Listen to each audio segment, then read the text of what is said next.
We sailed from Ostend, Belgium to Calais, France, quite swiftly, overnight.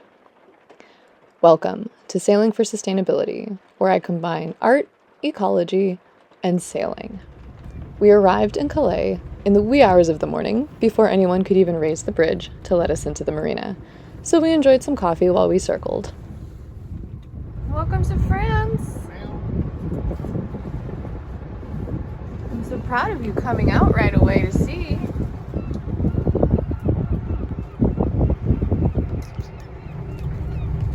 So many birds, huh?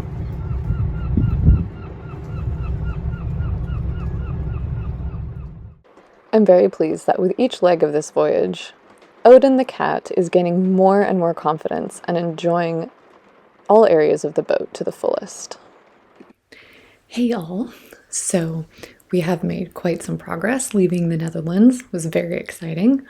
We stopped in Oostend, Belgium, and Calais, France, and we ran into a little hiccup. Apparently, cats are not allowed to enter the UK via pleasure craft because port authorities don't have the same capacity as customs to check in a pet. So Brett and Eric sailed across the English Channel and made it to Poole in about 18 hours. Good on them. There was almost no wind. Poor guys. But it was a really, really beautiful sail. The color of the water, usually doesn't look as good captured on film, but it still looks really good here. And those clouds, I'm bummed that I missed this sail, even though it was just motoring. And there, off in the distance, are the cliffs of Dover. Something I was really, really excited to see, but missed out on. C'est la vie. But they made it. And I have been staying in a room in France with the cat. And that is because the cat can enter the UK via government-approved ferry route. So my dear friend, who is British, she lives in England, she's going to pick me up in her car via ferry because, of course, pets can only go on ferries if they stay in the car. Womp womp. I have no car. I live on a boat. So anyway, I had a couple days here in Calais to essentially check out the town and be in a hotel room. And, oh, hello. And I thought, the cat's here.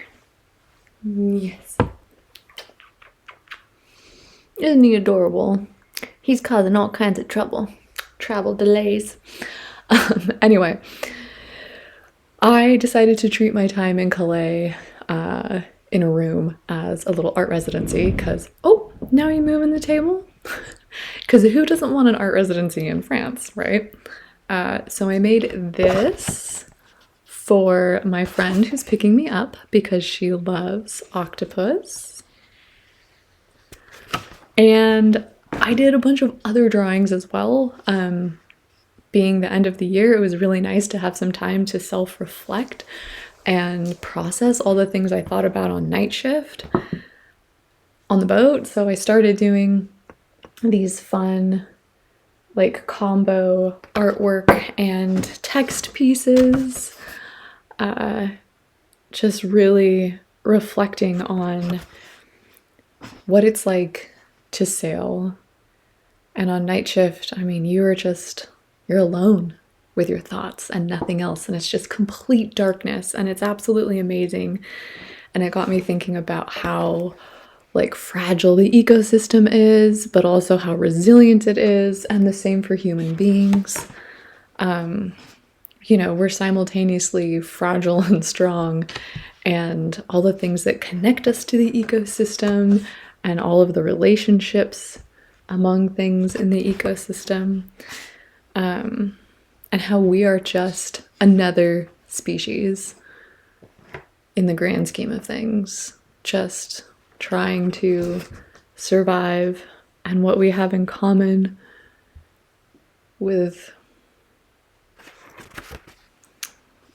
species that we don't think of, like sea jellies, and how they drift along currents, and how one of my favorite sailing YouTubers, he says we are children of the tide, and that just speaks to me on a deep level. But anyway, if you are seeing this, I hope you're enjoying these drawings. They're mixed media, and they will be available in my Etsy shop. Actually, if you're watching this video, they are indeed available now. Time out. Quick edit from future me. Me in France got really excited about opening the Etsy shop, and a little bit ahead of myself, totally forgot about shipping. Shipping is really expensive if it's leaving the EU. So the Etsy shop will open, I want to say around March 2025, and everything will be mailed from the United States within the United States.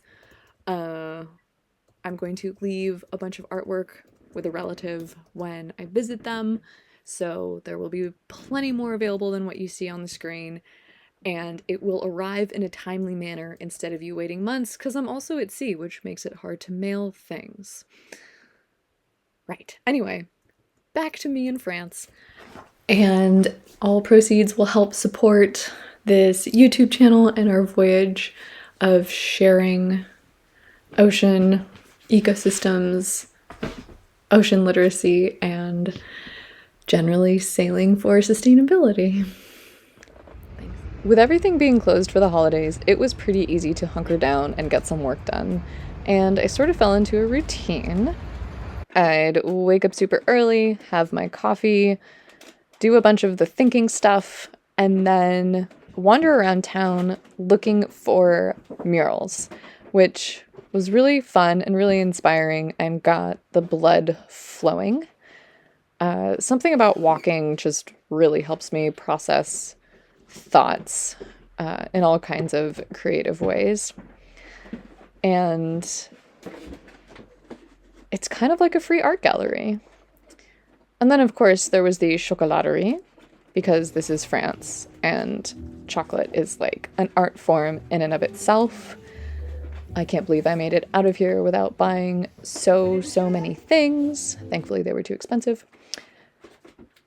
This view I got to see once, because it gets very overcast. So mostly, I was just chilling like this, thinking about how sailboats are kind of like sea jellies.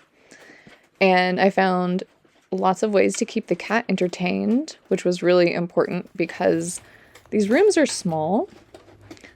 So putting his treats in a paper bag was like one of the most affordable things that kept him entertained for way longer than I expected. Way longer. So that was great.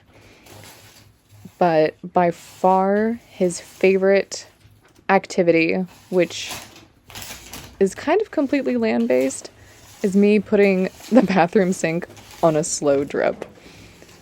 He was just enamored with this.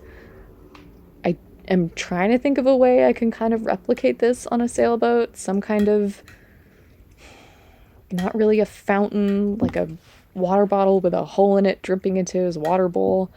I don't know. He really liked it. I gotta sort something out. I didn't run it too long because, I wanted to conserve water, of course.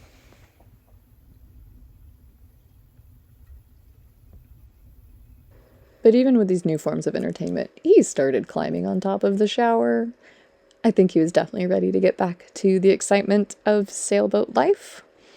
And I made sure to give him some GABA for the long day of being in a box, and he passed out on my legs. Off we go. But I didn't leave without offering a gift to the host and the housekeeper for being so flexible with my comings and goings, because traveling with a pet can be stressful. So happy holidays to them.